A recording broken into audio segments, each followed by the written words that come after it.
Okay, fabulous. So thank you for joining me for this informational webinar on the CCS National Change of Address Group Submission. So my name is Mieko, if we haven't met. I'm the Member Service Librarian for Public Services here at CCS. We may have Bob Barth, our CCS IT Systems Administrator, also joining us on the call today. So like I said, if you have any questions at any point, don't hesitate to ask. We'll also have time for Q&A at the end. This webinar, like our others, it is being recorded. We will share the recording, the chat logs, slides, and any resources that we discuss today in a follow-up email to anyone who's registered. And we'll also we'll post the links in the upcoming CCSE newsletter. So the purpose of today's webinar is to just kind of walk through the CCS National Change of Address, or NCOA, group submission process in depth. So we're going to start with an overview of what the NCOA service is and what the CCS group submission looks like. Then we'll take each stage of the project step by step. And this is where we'll really spend time just talking about like how you'll be selecting patrons for submission, what your record bulk update options are, and what some things you may want to think about like when reviewing the returned data after it's been run through the NCOA database. And like I said, we'll finish up just kind of showing you where you can find some resources and then Q&A at the end. So just kind of starting with a brief overview of what the National Change of Address Service is. And the first thing I want to do here is really define who's going to be involved during this process, because we have a couple players that you will hear mentioned throughout the project. First is the United States Postal Service, and they are the ones who maintain the address data. Then there is also unique management services. So if you submit patrons to collections, you're likely familiar with Unique. They are the ones who run the review process.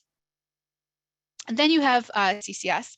Our role is to create the files and the reports for the libraries to use.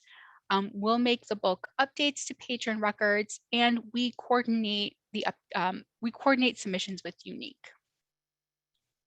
And then finally, we have you, the library staff, and your role will be to determine like who you want to submit, what you want to happen to the records, and to review those files and reports. So these are the players you'll be hearing about during this webinar. And then I always like to take a few minutes just to kind of talk about what the National Change of Address, or NCOA service is. And from this point forward, I will generally be referring to the National Change of Address Service as NCOA for short. So when people move, they submit their new address to the United States Postal Service so that their mail is properly forwarded. And the US Postal Service maintains these addresses in a database. So Unique Management actually has access to this database. And because of this, they offer a service where they can take a file of patron records from a library, run it through the USPS NCOA database. And by doing this, they can compare addresses and see like who has moved from that patron file and who still resides at their same location. So by having this information, who has moved and who has not, this gives libraries the opportunity to streamline some card services. So for libraries whose cards do have expiration dates, this can give you the opportunity to extend users' expiration dates without them needing to come into the library and show proof of address. This service also allows you to see who may have moved away, and then you can block their card and note you need to verify their address if they come in again. And this option could be very valuable for libraries whose cards don't expire, and you just want a way to kind of check on your users.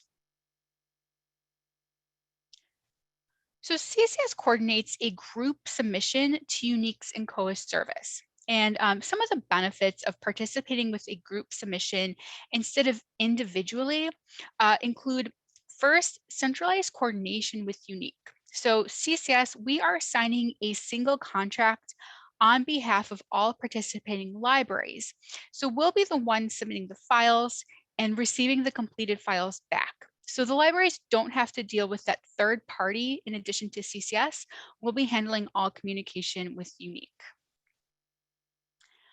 Additionally, if you are contracting with Unique as a standalone library, for this service, they have a minimum requirement that the library needs to meet. So their minimum submission for contracting with an individual library is 50,000 patron records or $750. However, with our group submission, that minimum requirement is waived. So by participating in a group submission, this means that your library can submit, like just the 1,000 patrons or so who expire in the next year instead of all of your registered patrons. And finally, Unique in the NCOA database, they don't have a way to integrate with the Polaris ILS. So that means that any changes or updates to patron records will have to be manually input by CCS or by library staff. But when you participate in the group submission, like CCS will be the ones to extract the data, and we can also perform bulk updates. So that leads to hopefully less hands-on time for the libraries. And I just want to emphasize here, like this service is an entirely opt-in service. We will keep our contract with Unique active year after year. So if you're not interested in participating this year, but are thinking about participating next year, you absolutely can. If you want to participate this year and then you don't feel a need to participate the following year, that's okay too. Participation is optional. There's no commitment if you want to join in one year and not the other. So a big question, what does the service cost? Now, in terms of cost, Unique currently charges $0.015 per patron record. And to put that into some perspective, if you submit 2,000 patrons, that comes out to $30. If you submit 10,000 patrons, that comes out to $150. So depending on how many patrons you want to submit, it's a relatively inexpensive service. And libraries will only pay for the patrons that they submit. So these will be patrons registered to your library, so you won't be paying for anyone else's patrons. And you will be able to review the submission file and know how many records are going to be submitted ahead of time. So there won't be any surprises. CCS will invoice libraries individually for their specific file when the work is complete. And then libraries will submit payment back to CCS. So again, you don't have to worry about sending any payments over to Unique. I'm just going to pause for a second, see if there are any questions yet. Miko, I have a question. Yeah. So the libraries that don't have expiration dates on their cards, do I assume that means that they just submit all of their patrons every time they participate in this? Generally, yes.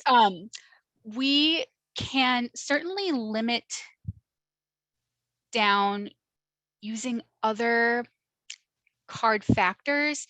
So depending on how your library uses things like address check date, we can always use the address check date too. But I know a lot of libraries who don't use expiration dates also don't use the address check date. So if you have any other like patron qualifications that you'd like to consider, we can absolutely work with the library to try to figure that out.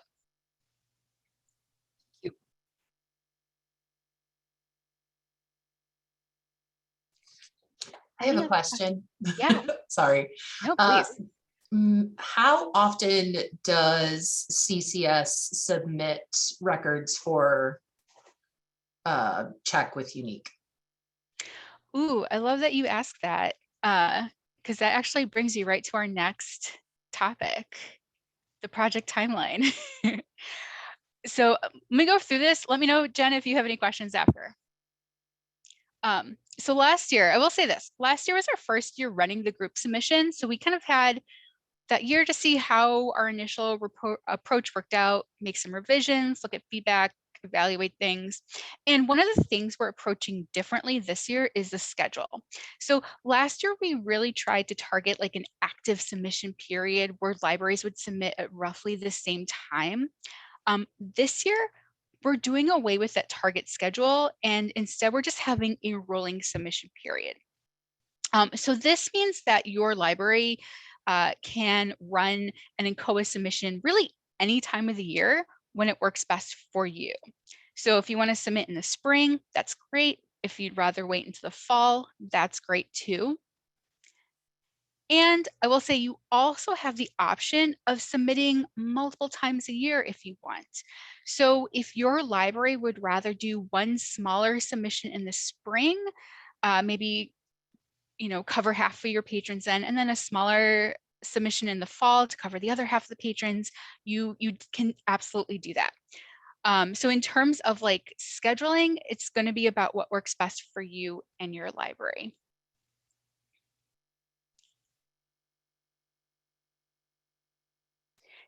Did that answer the question, Jen? I hope it did. It does. And then for the billing, then is it billed every time they run the report, or is it like, let's say that I do it 3 times a year? Do I only get billed at the end of the fiscal or something like that? Good question. You will receive the invoice after each round. So if you submit 3 times a year, you will have 3 separate invoices essentially.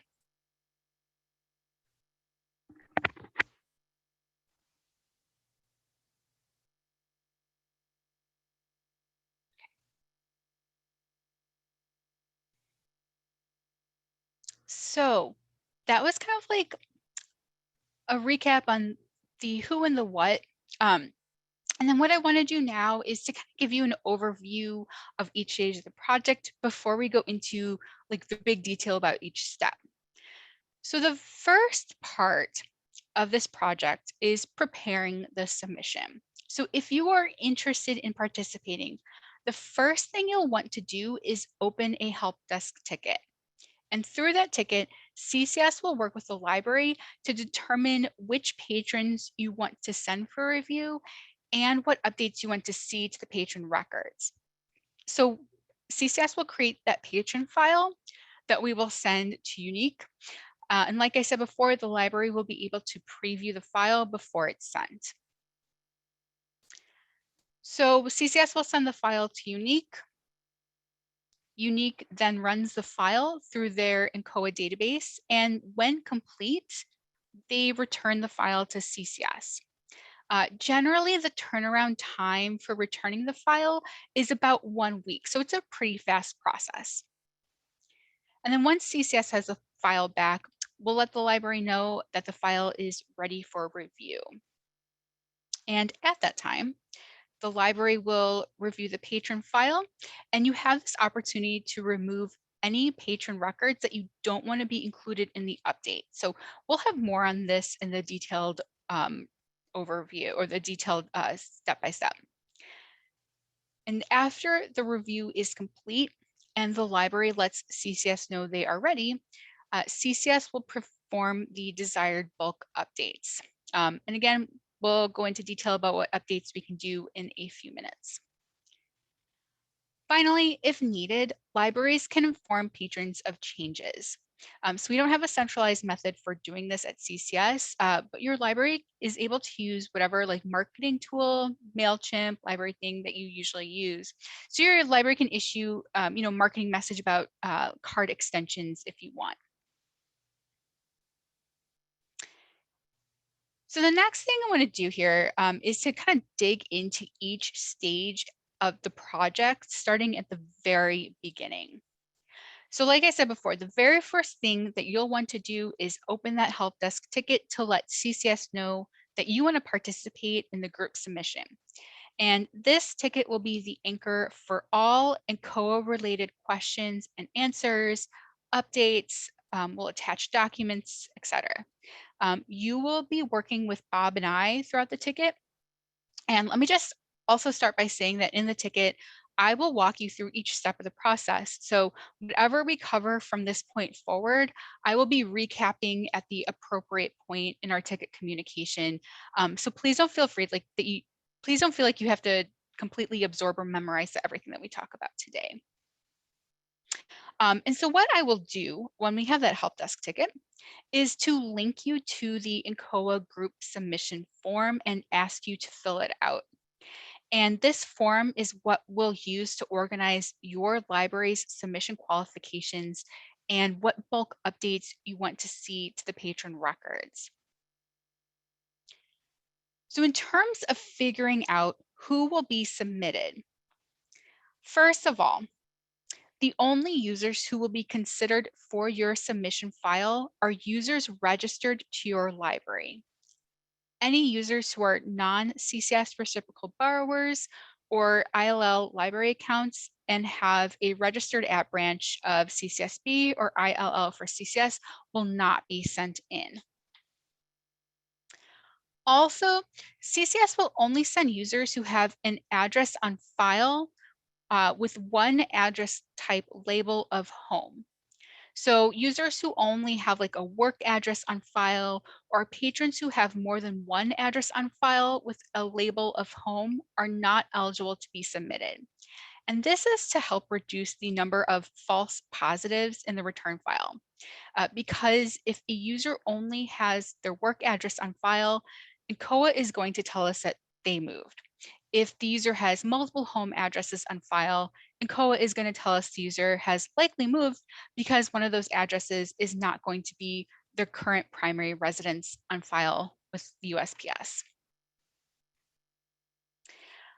So here is what you will need to think about in terms of what patrons are being submitted.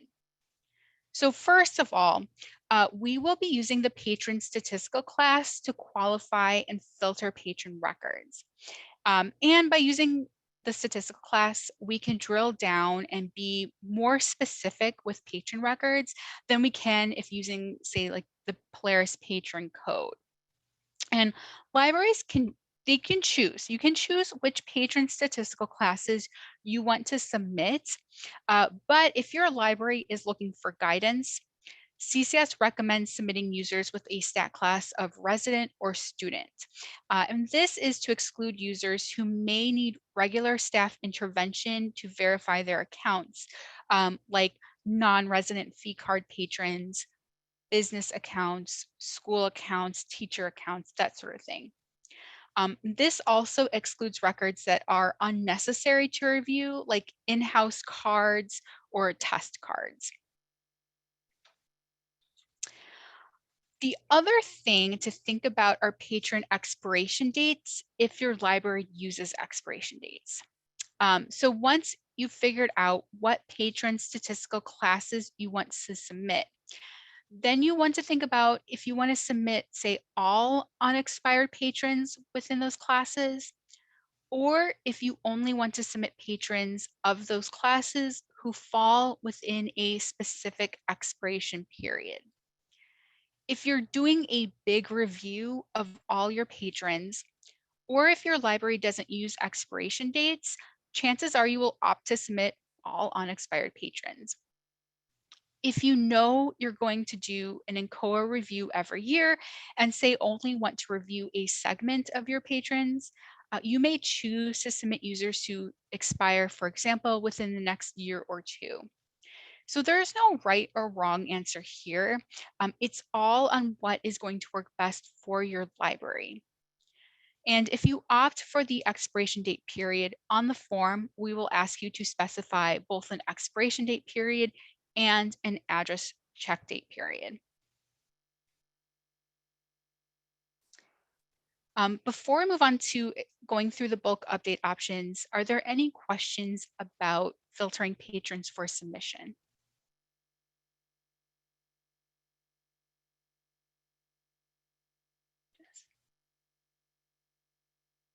Just checking chats. Okay. If you do think of one, feel free to interject. So the other thing that you will determine during the preparation stage is what bulk updates you want to make to the patron records after they've been run through the NCOA database. So before I detail what updates are available, I do just want to say that bulk updates, they are optional. So if your library just wants to kind of jump on the group submission to have a return file from NCOA, and you'd prefer to handle any record updates or changes manually in-house, you can. For the libraries who are interested in bulk updates to patron records, these are the ones that are available. So one update that is going to be consistent for all libraries is that any patron whose record is bulk updated during this process will have a non-blocking note added to their account. And here are what the notes look like. If the patron's record was returned indicating that they have moved, a note saying new address returned via NCOA will be added, like the screenshot on the left.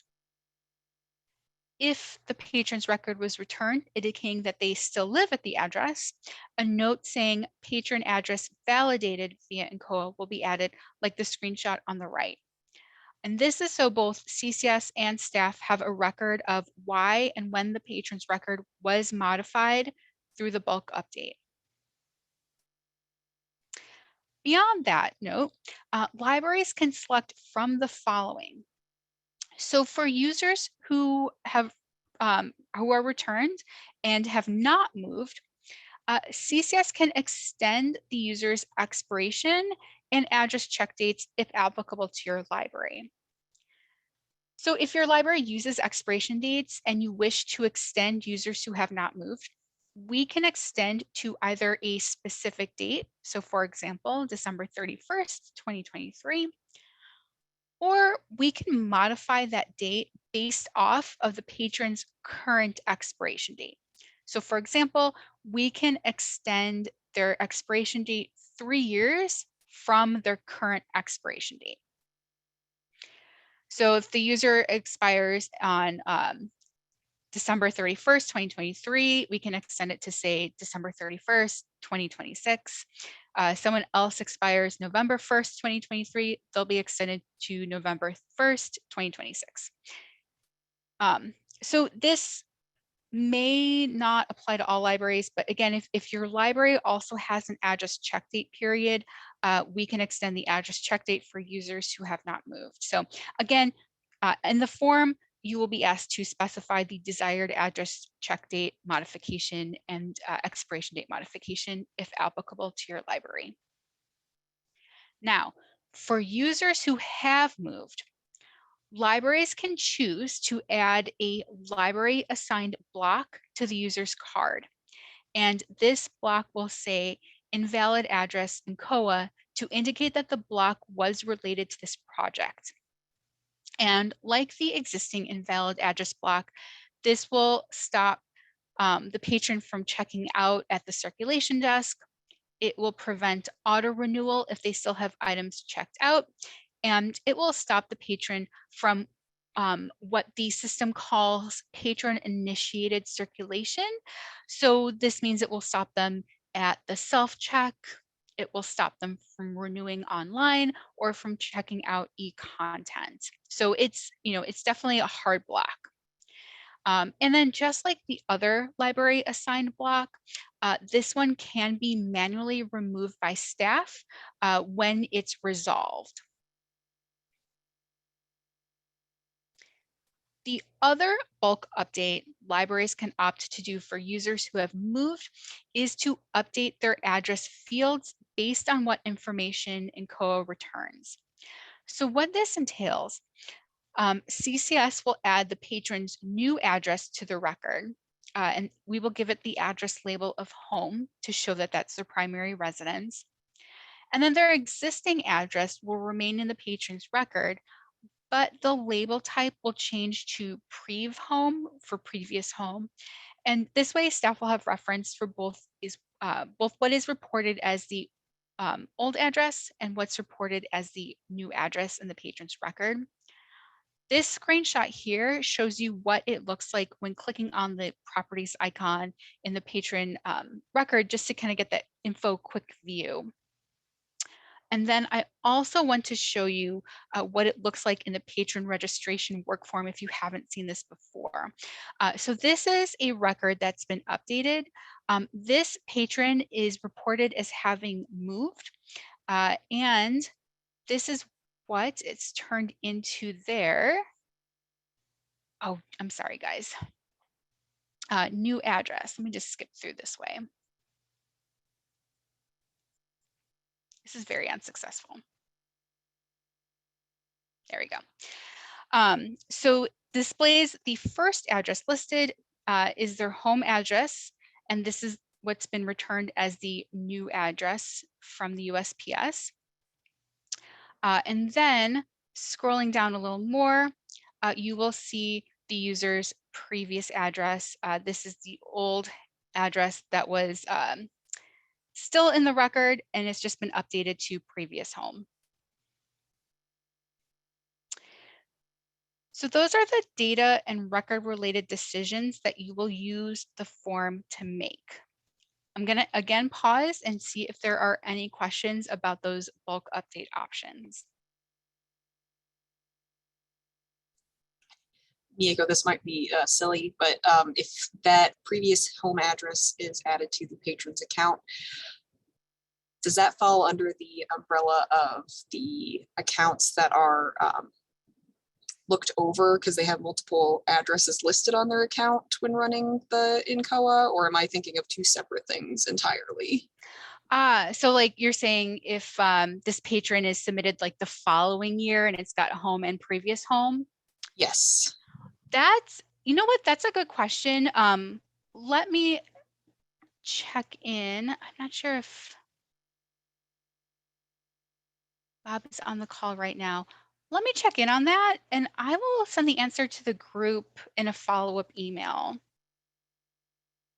That's a really good question.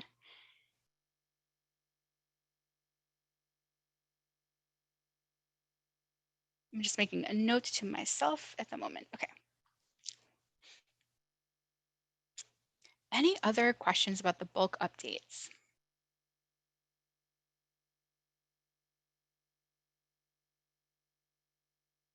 Okay. So next steps. Once we settle on who is going to be submitted and what you want to do with the returned data, CCS will then compile the qualifying patrons for the submission. And before the submission, we will share the list of patrons in an Excel file. So before anything is submitted, you will know the number of patrons that your library is going to submit.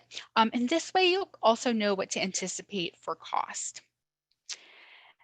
And this also gives you an opportunity to kind of review the list of patrons, and you can remove any that you don't want to be submitted to unique. Now, one library who participated last year strongly recommends taking a little bit of time at this point to remove any unnecessary patrons from the spreadsheet.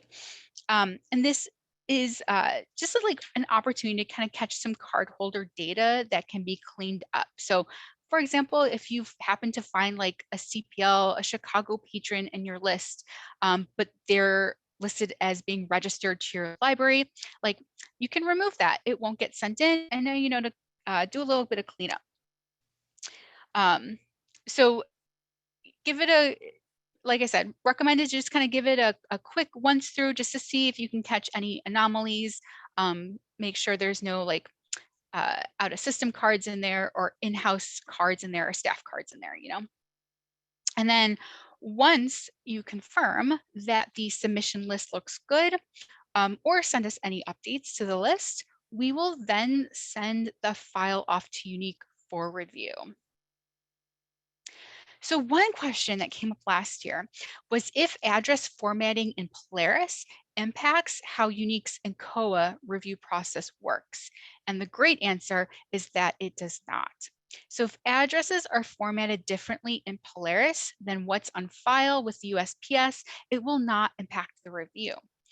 For example, if an address is input into Polaris as APT for apartment, but the USPS has it listed as unit, that does not impact the review. the patron will not be flagged in any negative way. Same thing if there is a period in the Polaris address, but no period in the address on file with the USPS, it will not impact the review. And one other example, if the address is abbreviated as ST in Polaris, but spelled out as street in the address on file with USPS, again, does not impact the review. It's a pretty savvy process. So now we kind of start to move into the review stage of the project. We are now at the point where CCS sent the patron file to Unique. Unique runs that list of patrons in the file against the National Change of Address database. And then when complete, they will send the updated file back to CCS. And again, the turnaround time for this is typically about a week. Once CCS has the updated patron file back, we will post it to web reports so staff can access it as needed. And we'll also attach it to the ticket that we have open with the library. So I just want to take a moment to show you what this patron file looks like. The file that we send to Unique will include this information. So we send the patron's ID number, which is their Polaris control number. We send their library card number, their name, and the address that they have on file with the library. And those are the columns with the ORG for original. And when Unique returns the file back to us, they include some of the following data. So we have column J here, as it moves over. We have column J here that has the label new address, and this column will either contain yes to indicate that yes, the patron has a different address on file with USPS, or be blank to indicate the address on file with USPS matches the address on file with the library. So it's a nice visual to see who has moved, who has not. And then you also see the columns with the prefix of STD. So Unique will include the address on file with USPS here. So if the patron has moved, these columns show the updated information. If the patron has not moved, the address in these columns will be the same as the address the patron has on file with the library. There's also a couple of CCS added columns. One column will indicate if the patron has multiple addresses on file in Polaris. So this will be like if the patron, this can appear if the patron has, say, a home address and a work address on file. This information is just one way to potentially help libraries visually pick out who may have multiple properties. Another column is the patron's last activity date. So this will give context if the patron has recently used their card or if their card is dormant. And the final addition to the spreadsheet will be the patron's email address if they have one in the record. And this is so libraries can just copy paste into their marketing tool if they want to send users an email blast. So a preview of this file is linked on our website. I'll show you where to find it when we get to the resources. Now that we have that file back and it's available for libraries to view, we then move into the review stage of the project. Now, this stage is going to be the most labor-intensive part of the project for libraries, because you will need to review that patron file before CCS makes any updates. And we do ask that libraries complete the review stage within 60 days. And this is because longer delays can lead to patrons being excluded from the bulk update process. I'll show you some reasons why this can happen in a few minutes. So once we have that file back from Unique, you'd want to download the file so you can review.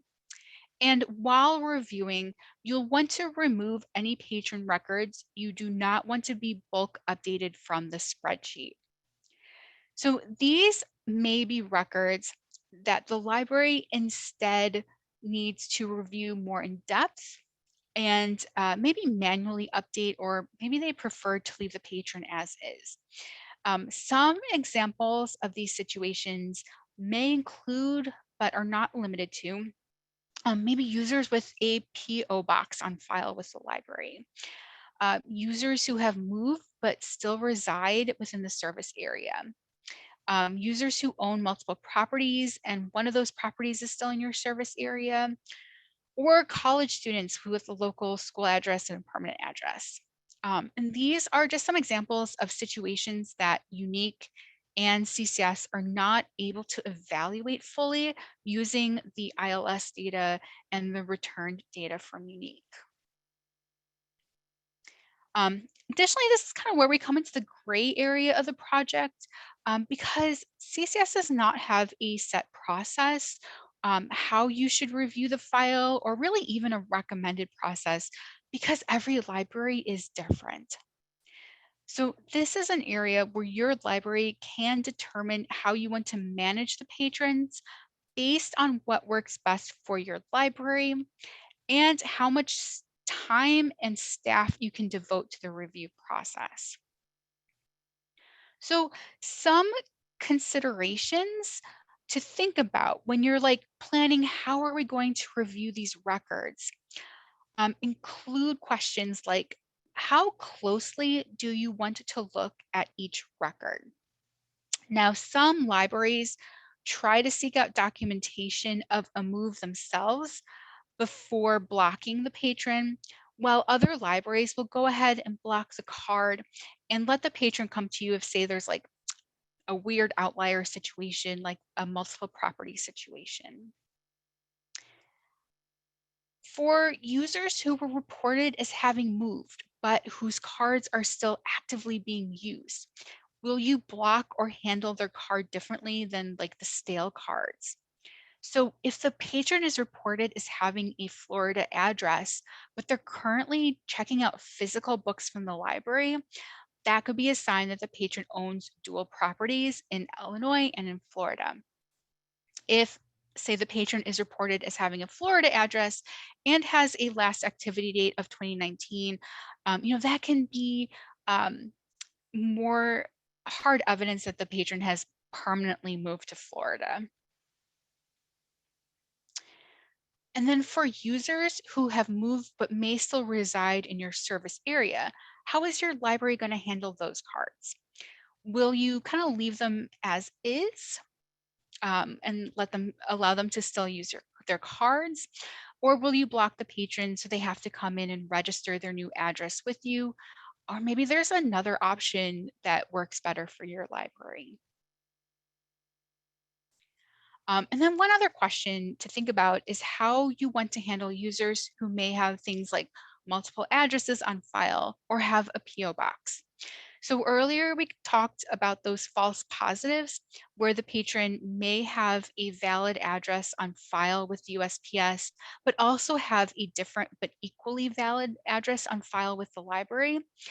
You are probably going to run into the occasional patron who has two separate properties, but hasn't given all that information to the library. And there are these can be situations where there's just no way for the library to know this or catch it before putting a block on the patron's record. So you just have to be prepared for that and for those patron questions. Um, I wanted to include some examples of how libraries who have previously used the NCOA service reviewed patron records. I also want to make it clear that I'm just sharing ideas here. I am not endorsing or saying you should use all these methods listed. But just to kind of give you some idea of what other libraries did before, some libraries use the county property tax lookup tool to see who owns property. So for users who are reported as being moved, but look like they still reside in your service area, this could be a way to double check that they're still eligible for a card. Other libraries have made use of Google and other search tools or databases to check for public records of property transfer. Some libraries use that last activity date. So for active users, they may check to see how they're still using the card. If that card has a last activity date that's pretty far in the past, that can indicate the patron is long gone from your service area. If the card is still actively being used, you may decide, do you want to include it in the bulk updates? Do you want to handle this card differently? And then finally, we definitely have libraries who just kind of say, I'm ready for those bulk updates, and they will leave it to the patrons to inform the library if they have, some kind of weird outlier situation.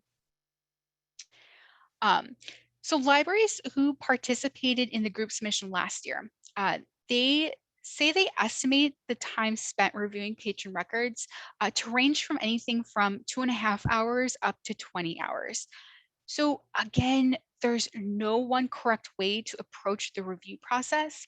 It's absolutely going to vary based on how many patrons you submit and how much staff time you have and want to dedicate to reviewing those records.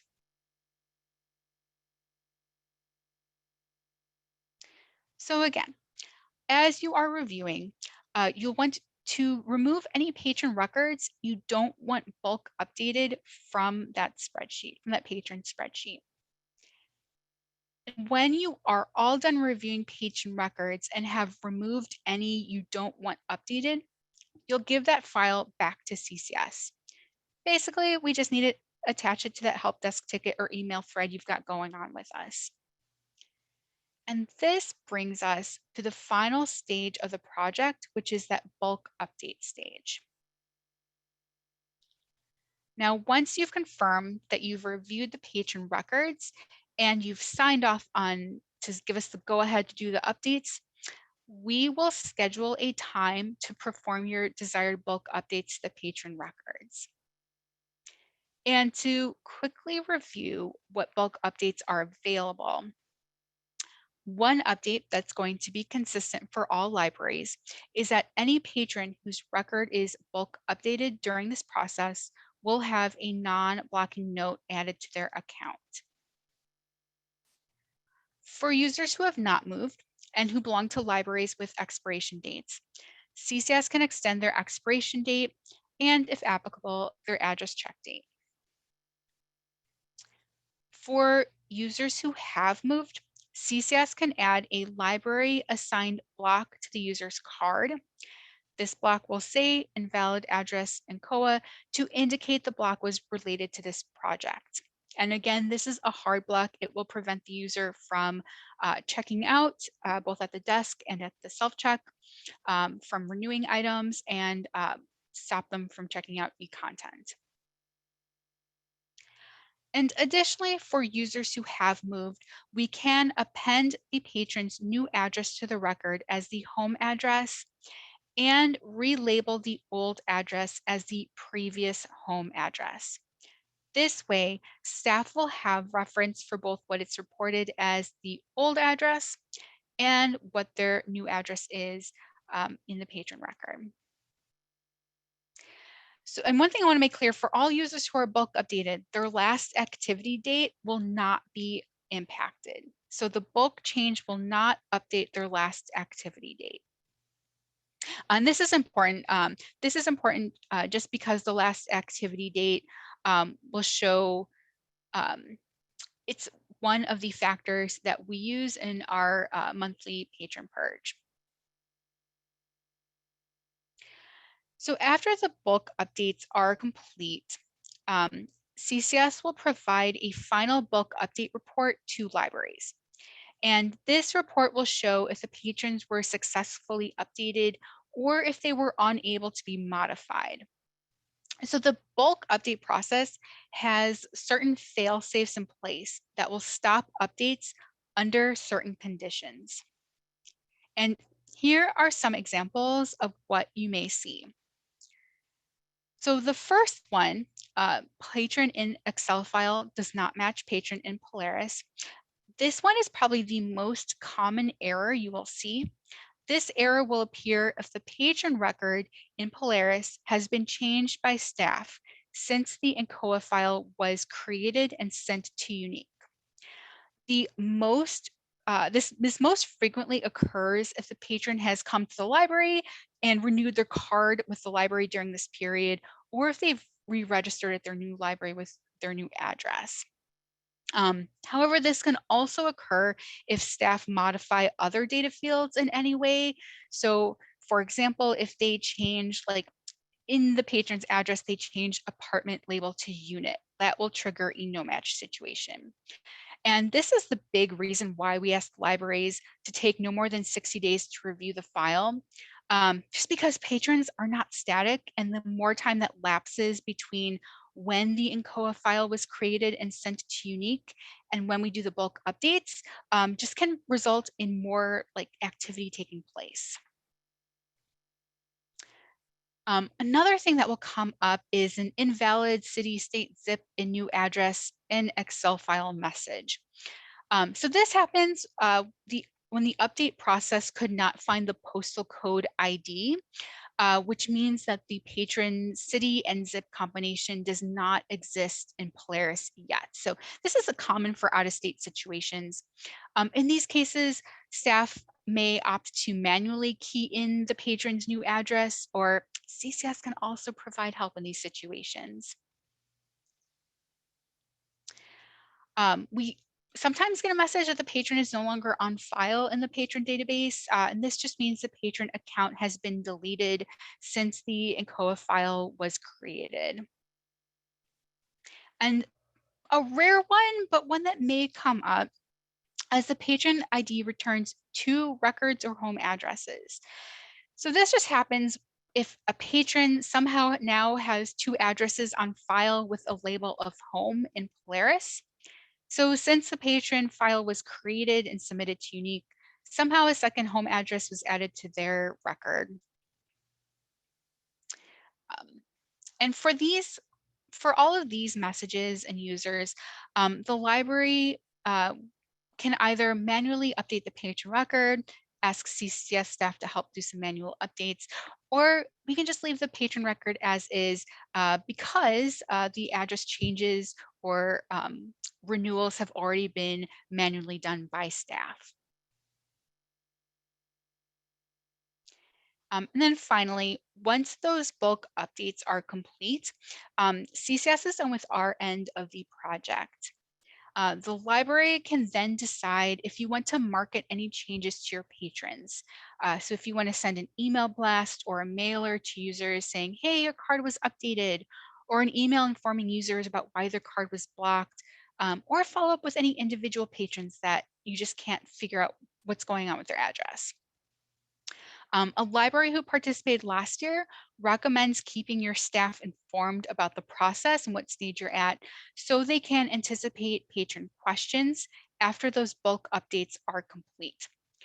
They suggest having a plan in place for staff on how to deal with questions from patrons.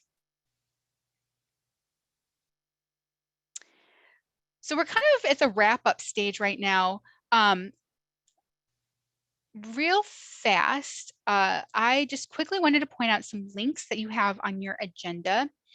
First of all, the NCOA group submission page is available on our website in the how-to page titled CCS NCOA group submission.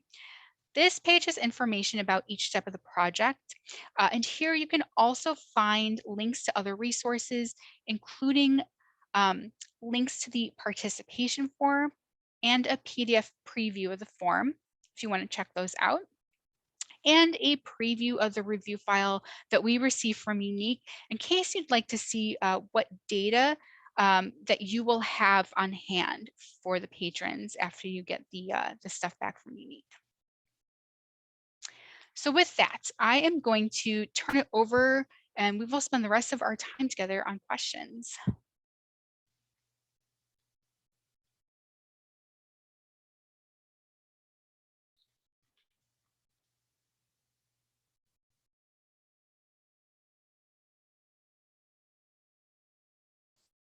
And if you don't have any questions, that's okay. If you think of something later, do not hesitate to reach out. You can contact me directly by email, or feel free to open a help desk ticket.